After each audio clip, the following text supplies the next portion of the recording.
Mr. Gopal Mishra is a distinguished journalist and political commentator who has served in many media houses, including The Times of India, The Pioneer, Sunday Herald, Gulf News, etc., in India as well as overseas.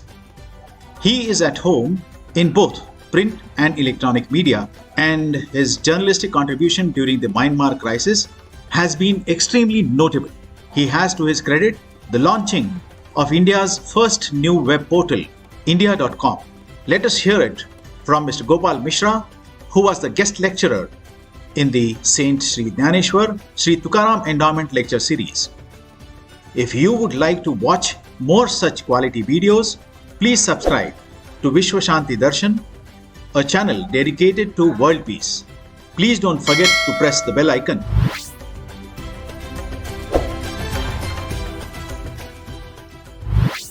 मित्रों, आदरणीय कराड़ साहब ने और सब लोगों ने मुझे ये अवसर दिया है कि आपके बीच कुछ अपनी बेतुकी इर्रेशनल बातों को सामने रखूं। I hope you will able to suffer my talk and enjoy it also. पहली बात तो ये है, मेरे जीवन का ये रहा है कि life must be enjoyed. Life is not under tension. पैसे हों न हों, खाना एक वक्त मिले तो भी ठीक है, जेल जाना पड़े वो भी ठीक है, लाठी चार्ज में जाओ, जो भी दुख है, और सुख को अपने मन में रखें आप। इसके बिना कोई देश नहीं चलता है। और यही भावना के कारण आज हम लोग विश्व के पटल पर, अच्छा हम तो इसलिए पीछे हट के ज़्यादा गूंजेगा नहीं, हम लोग एक राष्ट्र के रूप में सामने आपके आए हैं। तो इसके बारे में मैं आपसे ये निवेदन करूंगा कि पहले हम राष्ट्र की परिभाषा समझ लें।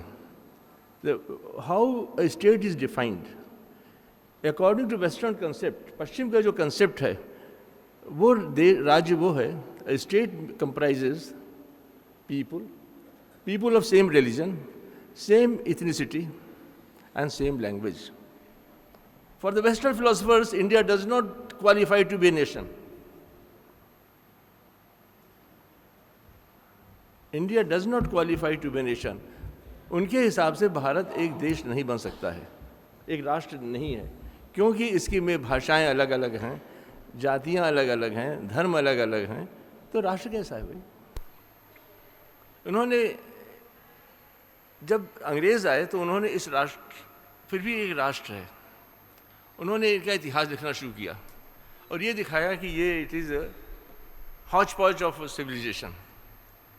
उसको सबसे पहले ढाका यूनिवर्सिटी के प्रोफेसर गए, उन्होंने उसको चैलेंज किया, स्विट्ज़रलैंड में डॉक्यूमेंट पेश किया। तो मैं उसमें समय बर्बाद नहीं करूँगा, मैं आपसे ये बताऊँगा कि उन्होंने इस राज्य को तोड़ने के लिए क्या किया, उसके बाद राज्य बचा कैसे, तब आप भारत की संविधान की परिभाषा समझ सकेंगे, वरना हम लोग उलझ जाएंगे जो आज टेलीविज़न में डिबेट हो रही है। पहला ये है कि जो भारत है वो किसी फोर्स से नहीं बना है, वो आपस में कल्चरल इक्वेशन से बना है। और जो धर्म का प्रसार हुआ है, चाहे बौद्ध धर्म जापान तक गया, चीन तक गया, तो वो प्रेम और स्नेह और स्पिरिचुअलिज्म की वजह से गया, तलवार की जोर से नहीं गया। जैसे इस्लाम जो है इंडोनेशिया में प्रेम की जोर से गया है, उत्तर भारत में तलवार के जोर से आया, केरल में स्नेह के व्यापार के जरिए आया। तो अलग अलग जगह अलग अलग धर्म अलग अलग स्पिरिचुअलिटी से इवॉल्व हो गए। तो एक तो ये समझ लें कि भारत राज्य की जो कल्पना थी वो पश्चिम की कल्पना से फ़र्क है। तो इसलिए जब उन्होंने क्या किया कि इस देश को कैसे विभाजित किया जाए, एक पुस्तक है, मैं आप लोगों से निवेदन करूँ ज़रूर पढ़ें। वली खां की किताब है, India's untold story of partition. कृपा करिए ज़रूर पढ़ें उसको। वो गुजर गए, बादशाह खां सीमांत गांधी के बेटे थे वो, और उनकी किताब उर्दू में, जिसको सईदीन जी ने लंदन में ट्रांसलेट किया, वो इंटरनेट पर अवेलेबल है। उन्होंने बताया है कैसे हिंदुस्तान की विभाजन की तैयारी की गई। उसके बाद आप तब पाकिस्तान के बारे में कोई बोले और सोचे तब भारत के संविधान को समझेगा, वरना आप समझ नहीं सकते हैं। उसके पेज 107 से 1010 तक एक बयान है। किसका है? मैंने भी शिक्षा प्राप्त की है, 25 साल पत्रकारिता के बाद मैंने समझ में आया कि मैं कहाँ गलती पर हूँ, तो इसलिए उसको ज़रूर पढ़ें आप। 107 to 1010 में उन्होंने लिखा है कि अलीगढ़ मुस्लिम यूनिवर्सिटी के जो फाउंडर थे, उन्होंने पहले गुरदासपुर में फिर लाहौर में कहा कि भारत में रहने वाले चाहे वो हिंदू हैं चाहे मुसलमान हैं, सब हिंदू हैं, धर्म मान सकते हैं, संस्कृति एक है, एक देश है। मैं समझता था, मैं पठान साहब से माफ़ी मांगूंगा कि मेरी अपनी गलती मैंने सुधारा कैसे। मैं भी समझता था कि Aligarh Muslim University is the place where Pakistan was born. Pakistan was not born in Aligarh Muslim University sir. Aligarh Muslim was created for the unity of the country. It has been used and hijacked by people. तो एक वहाँ हो गया। उसके बाद उन्होंने Cunningham जो governor थे पश्चिमी पंजाब के, और जो जैसे आप पख्तूनिस्तान कहते हैं, फ्रंटियर है, उन्होंने पैसे दिए दिल्ली तक में इमाम को कि जामा मस्जिद में आज भी जुम्मे की नमाज के बाद दीन के बाद दुनिया की बात होती है, और उसमें लिखा रहता है गैर मुसलमान को अलाउड नहीं है, उसमें गैर मुसलमान को गाली दी जाती है। अंग्रेज़ों ने पैसे दिए इमाम को कि आप सिखों के खिलाफ, हिंदुओं के खिलाफ, रशियंस के खिलाफ बोलेंगे। And this continued for 40 years, not one day. अब हिंदुस्तान के टुकड़े करने की इतनी लंबी कहानी है। फिर उसके बाद 1905 आया, पहला कम्युनल राइट हुआ 1905 में कलकत्ता में। उसके लिए गुंडे बुलाए गए यूपी और बिहार से। ये मेरे ग्रैंडफादर ने अपनी किताब में लिखा हुआ है। He was founder of Hindi journalism and very well known person, and he was a disciple of Tilak ji. जो पहला दंगा हुआ हिंदुस्तान में 1905 में हुआ, और उसके लिए गुंडे बदमाश बुलाए गए थे यूपी और बिहार से। हिंदुस्तान दंगा कभी नहीं हुआ था कम्युनल वायलेंस। तो ये शुरुआत हुई। अलीगढ़ को एक मुस्लिम होमलैंड का सेंटर बनाया गया। जो दो विश्वविद्यालय हैं, ऑक्सफोर्ड और कैम्ब्रिज, उनमें और नालंदा में क्या फ़र्क है? नालंदा विश्व को एक कर रहा था, ये कॉलोनिस्ट गवर्नमेंट को प्रमोट कर रहे थे। Two nation theory was propounded in Cambridge. In this platform, this has happened. जब 47 आया, जब इनकी कमर टूट गई, तो इन्होंने क्या किया कि भाई जाते जाते कुछ कर जाओ। 1945 में जो पोट्सडैम ट्रीटी हुई, तो उसमें चर्चिल साहब थे, चांग शेख थे, स्टालिन थे और रूजवेल्ट थे। तो रूजवेल्ट का चर्चिल, भाई why you are dividing India, it is a beautiful country. तो फिर माफ़ी मांगूंगा आप लोगों से कि उन्होंने बड़ी हार्श बात कही। चर्चिल ने कहा India comprises 2 communities, Hindus and Muslims. Hindus are greedy and cowards and Muslim are stupid and aggressive. We have to carve out a Muslim India, so we can use that Muslim India to take care of our post-war interest in Central Asia and Eastern Europe. That was the agenda. The Pakistan was created to serve the interest of colonial powers, outgoing colonial power, not for Muslim interest. They hijacked the agenda, they got it done. अब गांधी जी ने क्या किया? इसलिए मैं आप लोगों से कहूँगा कि मौलाना आज़ाद को और अंबेडकर जी को राष्ट्रीय नेता माने, किसी धर्म और किसी जाति विशेष से न जोड़ें। दो लोगों का बहुत बड़ा कंट्रीब्यूशन रहा।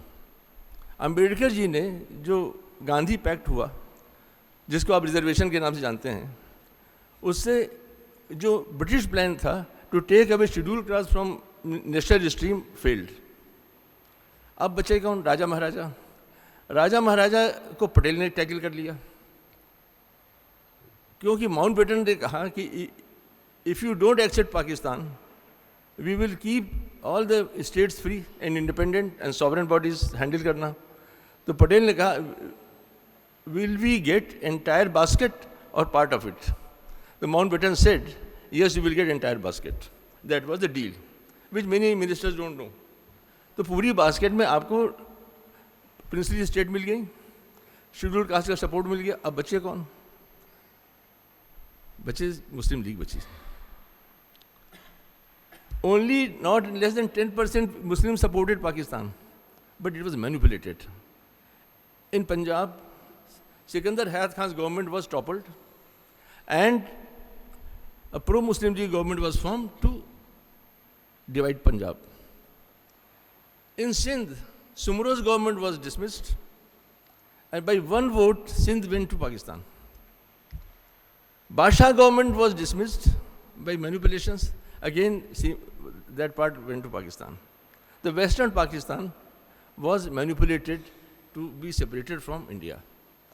East Pakistan wanted to be a Pakistan. Destiny कैसे घूम रही है देख रहे हैं आप. ईस्ट पाकिस्तान वाले चाहते थे पाकिस्तान बनाया जाए, सुहरावर्दी, बट सुहरावर्दी को जिन्ना साहब लाइक नहीं करते थे. ये काले कलूटे बंगाली, इनको कौन देखेगा? The racial difference was this. And Suhrawardi was not allowed and he was harassed. Ultimately, Bangladesh and Bangla Sanskriti asserted, and 1971, the two-nation theory totally collapsed. In this background, we had a Constituent Assembly in 1947. The Central Assembly was converted into Constituent Assembly, in which members were from East Pakistan and West Pakistan also.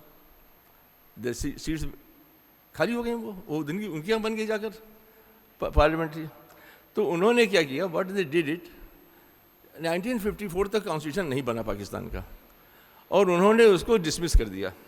और पाकिस्तान के जो speaker थे Sindh assembly के, उन्होंने case file किया, तो जज ने कहा it is matter of necessity.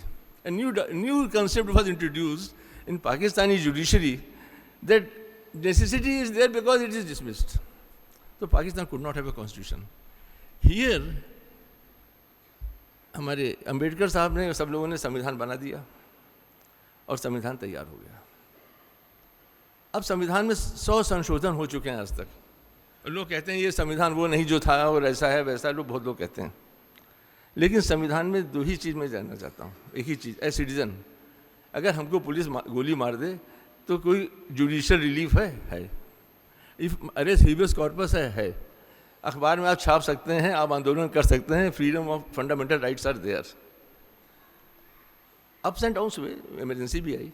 तो मैं आपसे निवेदन करना चाहता हूँ कि संविधान वहाँ नहीं बना, हमारे यहाँ बन गया.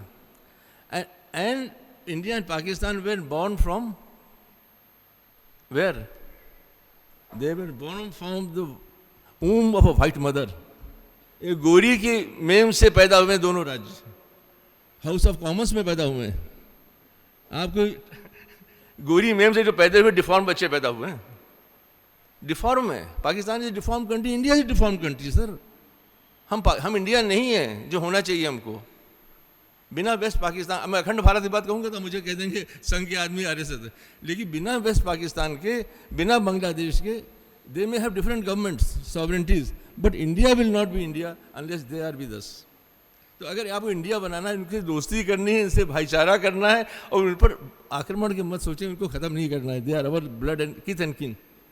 And they were deformed because they were born from the womb of a white mother, House of Commons, by India Independence Act of 1947. 1947 से कानून में, विदेश में 7 समुद्र पार कोई कानून बना रहा है. आप बन गए साहब, हम हिंदुस्तान बना रहे हैं, हम पाकिस्तान बना रहे हैं. ये अगर ये चीज़ें क्लियर हैं आपके दिमाग में, तब भारत की फिर जो प्रोग्रेस है towards democracy and development, then you will appreciate. अगर आप एब्सोल्यूट टर्म से सोचेंगे तो आप बहुत दुखी हो जाएंगे. देखो भाई, जितना डेवलपमेंट होना वो नहीं किया, नेहरू फेल हुए, इंदिरा गांधी फेल हो गए, आज मोदी साहब सक्सेसफुल नहीं है, तो तमाम शिकायतें ढोर ले जाए. लेकिन किस तकलीफ से निकले हम लोग. आप डिफॉर्म्ड कंट्री हैं sir, mentally also, not in boundary only. जब आपके दिमाग में हिंदू मुसलमान की बात आ गई तो आप डिफॉर्म हो गए. वो जब आप कम्युनल होंगे तो कास्टिस्ट भी हो जाएंगे. जब आप कांस्टिट्यूशन कम्युनल हो जाएंगे तो डेमोक्रेसी कैसे चलाओगे भाई आप? मैं कहूँगा इसी डेमोक्रेटिक सिस्टम में एक बहुत बड़ा पढ़ा लिखा आदमी नरसिंह राव जी प्राइम मिनिस्टर बने. डिफॉर्मिटी आती रहती थी, सिस्टम में गड़बड़ियाँ आएंगी. सन 50 से लेकर आज 2018 है, 68 साल में बहुत सारे इम्प्रूवमेंट हुए, डिफॉर्मिटीज़ आएंगी. उसको अब संविधान की खूबसूरती क्या है, उसको सेल्फ करेक्शन प्रोसेस होना चाहिए. अगर वो सेल्फ करेक्शन प्रोसेस हमें है तो हम कहेंगे सफल हैं. डिफॉर्मिटी और चैलेंजेस से उसको अंडरमाइन ना करें. तो मैं आपसे यही निवेदन करूंगा कि आप सोचें, क्या ये संविधान में जो कमियां हैं, शासन व्यवस्था में कमियां हैं, क्या उसको सुधारने की गुंजाइश इस सिस्टम में है या नहीं है.